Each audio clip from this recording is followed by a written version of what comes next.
இந்த மாதிரி உருளைக்கிழங்கு பட்டாணி கிரேவிய ஒரு வாட்டி ட்ரை பண்ணி பாருங்க.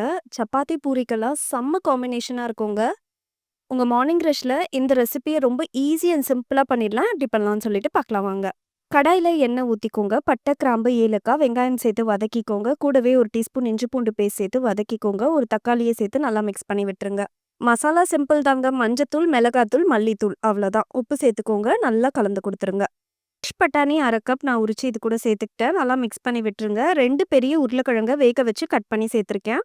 மசாலாவோட ஒண்ணு சேர்ந்து கலந்து குடுத்துட்டு, 1 கப் அளவுக்கு தாராளமா தண்ணி ஊத்திக்கோங்க. மிக்ஸ் பண்ணிட்டு அப்படியே ஒரு 5 மினிட்ஸ் விட்டுருங்க. நல்லா இந்த மாதிரி கொதிச்சு வரும். கரண்டிலேயே அப்படியே உருளைக்கிழங்க மசிச்சா மாதிரி மிக்ஸ் பண்ணி குடுத்துட்டு, கடைசியா கொத்தமல்லி ஆட் பண்ணிக்கோங்க. அவ்வளோதாங்க உங்களோட உருளைக்கிழங்கு பட்டாணி கிரேவி ரெடி. இது செம்ம டேஸ்டியா இருக்கும். கண்டிப்பா சேவ் பண்ணி வச்சுக்கோங்க. இது கூட நான் சப்பாத்தி தான் சுட்டு குடுத்துருந்தேன். இந்த ரெசிபி நான் நெறைய டைம் போட்டுருக்கேன். இப்ப நம்ம லஞ்ச் பாக்ஸ் பேக் பண்ணிக்கலாம். ஸ்நாக்ஸுக்கு நான் ஆப்பிள் வச்சிருந்தேன். இந்த சிம்பிள் அண்ட் யம்மியான லஞ்ச் பாக்ஸ் உங்களுக்கு பிடிச்சிருக்கும்னு நம்புறேன். நாளைக்கு பார்க்கலாம். பாய்.